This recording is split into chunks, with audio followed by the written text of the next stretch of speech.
Yes, I fully support SROs in both middle school and high school. They are specially trained. They go through a great deal of training specifically to deal with youth, de-escalate many situations, and as far as the prison to pipeline, the state's attorney will say, and that is has been reported in the Baltimore Sun, that we don't have that issue in Howard County.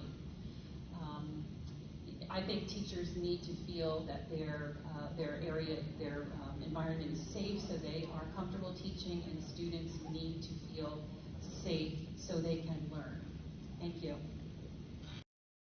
Thank you. So answer is absolutely yes. So I want to keep the SRO in the middle school and keep the high school. The reason is, as academic focused candidate, the school safety is essential for students to achieve academic success. Students need a safe environment to learn.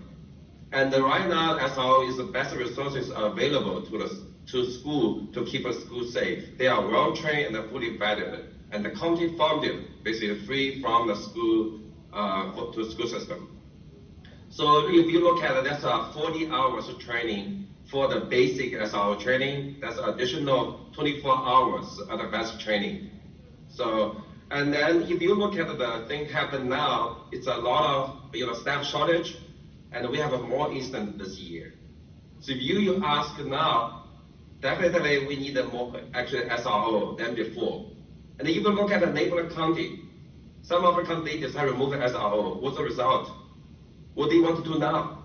They want to bring the SRO back. That's the reason behind, right? So that's my answer. Thank you. I'd like to answer the question that it depends.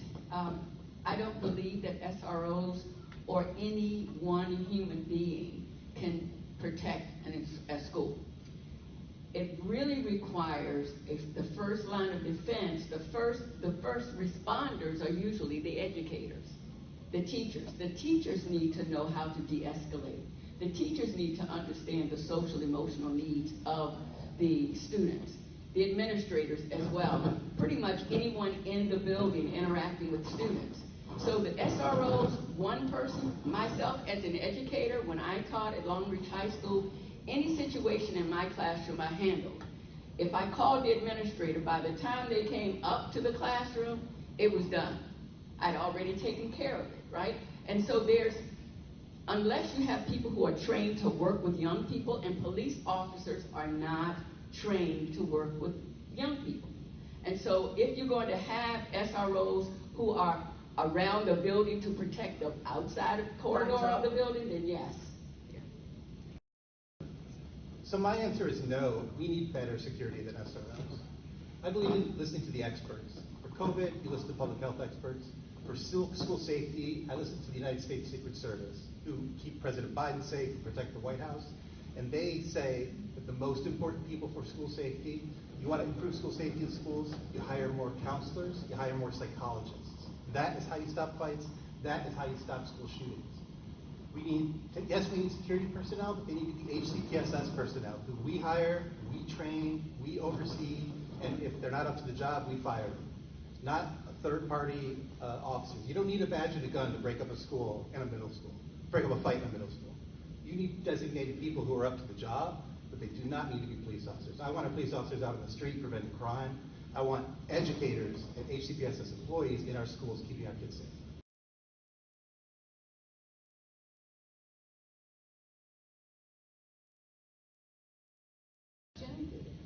Redistricting is one of my pillars. It's something, one of the reasons that I decided to step up and enter this race. We should prioritize neighborhood schools whenever possible. Children need to be in their neighborhoods where their family and friends and support services are there. The last redistricting was a social experiment that made national news for its chaos. Walkers were placed on buses. Often the receiving schools did not have the services in place that the students and families have been relying on. These unintended consequences were the result of a policy that clearly was not well thought out. And of course, the cost of the additional busing is something that has to be noted. Where is the common sense in that? We elevated the challenge for these children and families who are least equipped to deal with the disruption. This is not equity. Also, we do have wonderful services and delivery services in Title I schools, and the longer we go with lowering those numbers, those are going to go away. Thank you. I firmly believe in the neighborhood or the school, because everybody here is pick a village to raise a kid. The village here is the neighborhood. And also I believe that redistricting should be only used to address the school capacity issues in a manner that's the least disruptive to students. As we tell to the last 2019 redistricting, we have so many issues. We try to address the community development problem using the school system. That is wrong. We solve the equation from the wrong direction. So I think that the school should be, we cannot, even socio-economic issue, we want to first integrate the community. We should from the county level, how we develop a neighborhood that can have all the socio-economic diversity. So, thank you. School based on socioeconomics is addressed in policy 6010. I believe in neighborhood schools if we had the environment where we would have neighborhoods that were conducive to that. But because of the way Howard County has allowed building in the county, then it makes it, we have pockets of poverty and pockets of affluence. And so the equity in the school system is impacted by the affluence or the disadvantage of another community. And so I think that if the only way the county can get equity is by distributing children, I think that's a foolish decision. But I believe that whatever they decide to do, children should come first. We need to be concerned about their social emotional needs. The teachers need to really get a real understanding of the social emotional needs of our students, and they don't really have a grasp on that. I think with capacity, the biggest issue is that the growth in the county does not support neighborhood schools right now. The schools are in the wrong places. We've grown uncontrollably all over the county. And it doesn't do any kid any good, no child any good to be in a school that's at 130% capacity. And so I think what we need to do is we need to stick with what 6010, our policy 6010 says, which is a balanced approach. So the first is facility utilization, capacity. We need to make sure that we've got schools that are not overcrowded, because that doesn't serve our students, it doesn't serve our educators. Second is community stability, and that's not, unnecessarily dividing neighborhoods and separating kids. We need to use a scalpel and not a chainsaw when we redistrict. We need to be really, really precise and first do no harm. But the third factor is the socioeconomic, the student demographics, and that is important. When you have overwhelming numbers of kids with high needs because they're growing up in poverty, it hurts everyone in the district. But let me just ask, clarify. So do you support neighborhood schools or no? My neighborhood is Howard County. Yes, I support neighborhood schools. That was not the question, but that's okay. I live in the real world. If we all could go to our schools in our neighborhood and not have overcrowding, then yes. But I'll go to QE now. okay.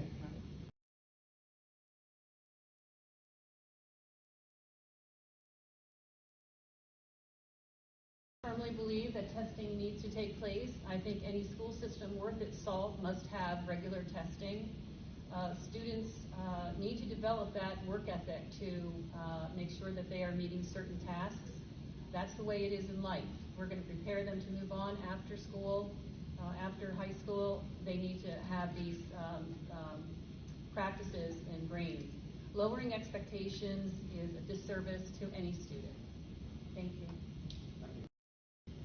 Sure. So for me, the grading and exams are absolutely a very good way to measure the progress and actually the objective way to measure. So we talked about the gap. How do we identify exams and the grading?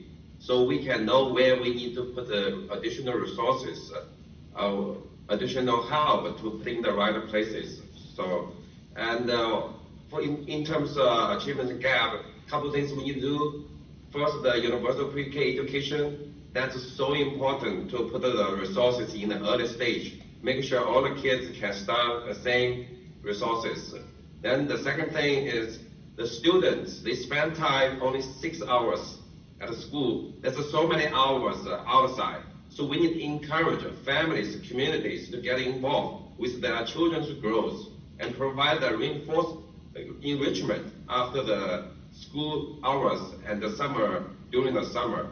And the HCTS also need to listen on the underserved communities and the immigrants with the language barrier, whose voice are open to. Thank you. Okay. Thank you. I believe that testing, as an educator, I've got 35 years of experience in education, and I think there need to be multiple methods of measuring your capacity. Some people just do well in tests, and some people don't test well at all. And testing in this country has been used as a gatekeeper to keep some people out. And good test takers don't necessarily make good doctors, good educators, good anything. It just makes them good test takers. And so if a child is not a very good test taker, there needs to be other opportunities for them to show their abilities to handle the material that they're presented. I think we definitely need to keep testing and grading, and that's sort of essential to how American education is built. The emphasis on these big, high-pressure tests, though, doesn't do our kids a lot of favors. I mean, there's so much pressure, so much mental health impact on our kids because they feel like these tests decide their futures. And so I think we need to really think about that. And it can be really hard for our teachers, too, our young educators who come in the classroom, and there's all this pressure for them to prep the kids for these tests. There's not a lot of freedom that they're given to tailor the curriculum on their own because they have to reach certain milestones. They're under a lot of pressure. I really think we need to spend more resources and more focus on supporting our educators in the classroom. We've removed para-educators. We've removed math specialists and reading specialists in these past budgets. And that's not doing our kids any good. We need to restore those folks to our classrooms so that our teachers can really help our kids. And if we did that, if we gave teachers all the resources we need, if we really staffed our schools and our classrooms the way they need to be staffed, then I think we'll see test scores and grades show that.